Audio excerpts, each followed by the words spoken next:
melaksanakan kewajiban kita sebagai hamba, yang mana sholat zuhur yang akan kita laksanakan secara berjamaah. Rasulullah SAW puji orang yang suka berjamaah akan mendapatkan 27 derajat dibandingkan dengan sholat sendirian. Kaum muslimin rahimakumullah, kultum pada ini ingin mengingatkan bahwa kegiatan kultum ini merupakan kegiatan yang seperti biasa, sepele, tapi bermanfaat bagi kita, karena sejatinya adalah pupuk daripada iman ini adalah ilmu. Pupuk iman ini adalah ilmu, yang mana kita ketahui iman ini yazid wa yanqus. Iman ini turun, naik dan turun, berkurang dan bertambah. Dengan adanya upgrade ilmu, majelis ilmu, semua ini akan mempertahankan iman kita.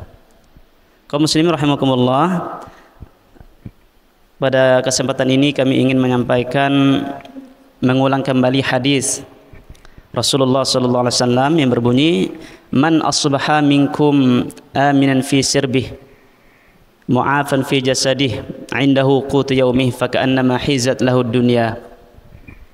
Siapa yang di pagi hari masuk pada waktu pagi hari dalam keadaan aman, tidak ada yang ditakutkan, aman keluarganya, aman kelompoknya, aman pribadinya, mu'afan fi jasadih, sehat jasadnya, lahir dan batinnya sehat.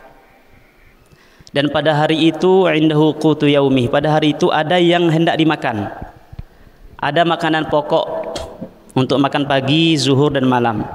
Kata Rasulullah, faka'annama hizat lahud dunya bihazafiriha, maka seolah-olah dia telah diberikan dunia dan seisinya. Jadi standar minimal dari Rasulullah ini luar biasa. Ya, bisa kita katakan kita semua di sini insyaallah ada 3 nikmat tersebut. Aman, alhamdulillah. Kemudian sehat, dan ada yang dimakan pada hari itu. Bapak-bapak kaum muslimin rahimakumullah. Jadi ini merupakan nikmat yang luar biasa, yang mana dulu ketika Khalifah Harun ar-Rasyid, jadi Khalifah Harun ar-Rasyid ini lagi berada di duduk-duduk lah istilahnya, bahasa kita di teras. Kemudian karena dalam keadaan sedih, jadi kalau para raja dahulu itu dia mengundang ulama, diundangnya ulama ingin memberi nasihat. Datanglah yang namanya Ibnu Sammak. Kata Harun ar-Rasyid, wahai Ibnu Sammak, nasihati saya. Jadi kalau raja-raja kita, pemimpin kita ini suka dekat dengan ulama, insya Allah ada harapan kita ke depan. Jadi Harun ar-Rasyid ini minta nasihat kepada Ibnu Sammak, salah seorang ulama pada zaman itu. Kemudian adalah air minum. Apa kata Ibnu Sammak ini? Wahai khalifah, tunggu sebentar. Kalau engkau tidak bisa minum, dalam keadaan haus tapi tidak bisa minum, mau dah engkau berikan setengah kekayaanmu, atau dalam cerita yang lain setengah daripada kerajaanmu? Mau, kata Khalifah Harun ar-Rasyid. Kemudian dia minum.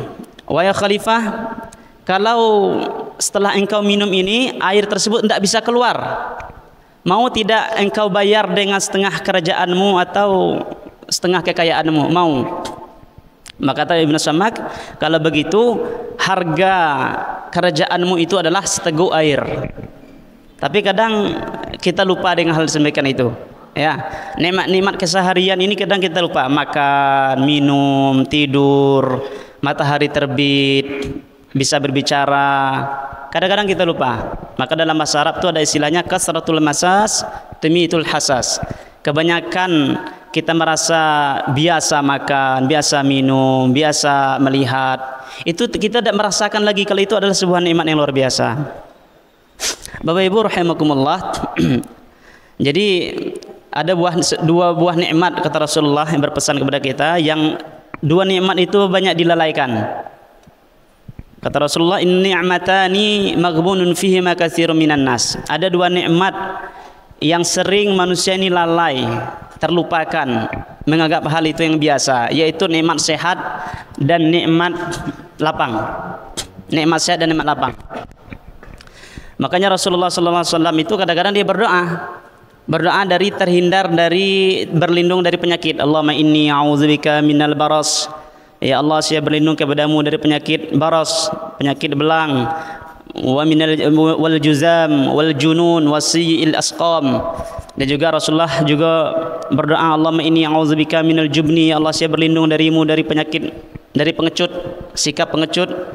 Dan wa a'udzubika an arudda ila arzil umur, dan saya berlindung dari sikap pikun. Karena aktivitas kita ini kan bisa berjalan sempurna ketika sehat. Kita mau kerja, mau ngajar, mau ke kantor, mau ke sawah, mau ke toko, itu karena sehat. Tapi kesehatan ini kadang-kadang kita lupakan, terlalaikan. Ketika kita sakit baru kita merasakan, Masya Allah. Makanya dalam pepatah Arab itu dikatakan, as-sihhatu tajun min ru'usil as-sihha. Kesehatan itu seperti mahkota, seperti mahkota di atas orang-orang yang sehat. La yaraha ilal marada, tidak ada yang melihatnya, hanya orang yang sakit yang bisa melihatnya. Kita nih nikmat mata nih,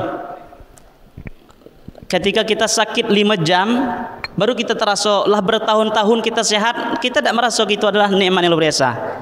Ketika kita sakit 1 jam sakit gigi, padahal sudah bertahun-tahun kita sakit, baru kita merasakan kesehatan.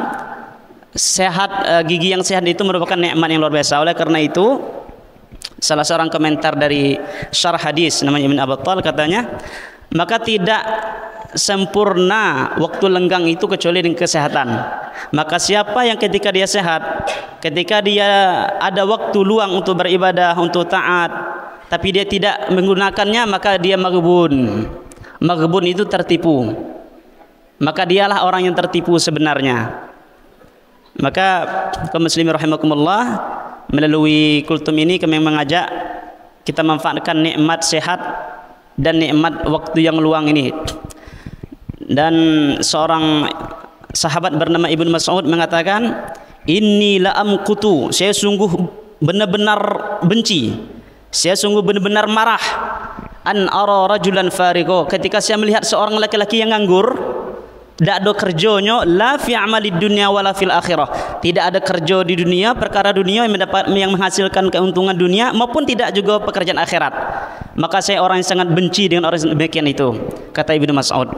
Begitu juga kata ulama yang lain, kalau seseorang itu dalam hari itu tidak memenuhi haknya, baik bekerja untuk dunia maupun untuk akhirat, maka sungguh dia telah durhaka pada hari itu, dan dia telah menzalimi dirinya.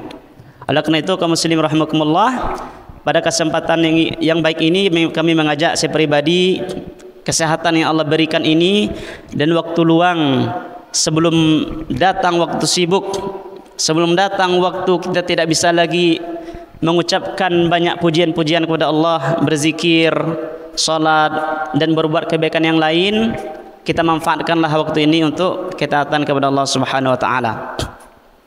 Kaum muslimin rahimakumullah, jadi inilah yang dapat kami sampaikan. Mudah-mudahan kultum singkat ini mengulang kembali, menyadarkan kita betapa nikmat sehat ini yang kadang terlupakan oleh sebagian besar manusia. Manusia lalai akan hal itu, begitu juga waktu luang. Karena ketika sudah sampai waktu sempit, apalagi waktu ajal akan datang, maka tidak ada lagi melainkan penyesalan. Penyesalan itu datangnya terakhir. Baik Bapak Ibu yang saya hormati, mohon maaf atas segala kekurangannya. Terima kasih atas segala perhatiannya. Assalamualaikum warahmatullahi wabarakatuh.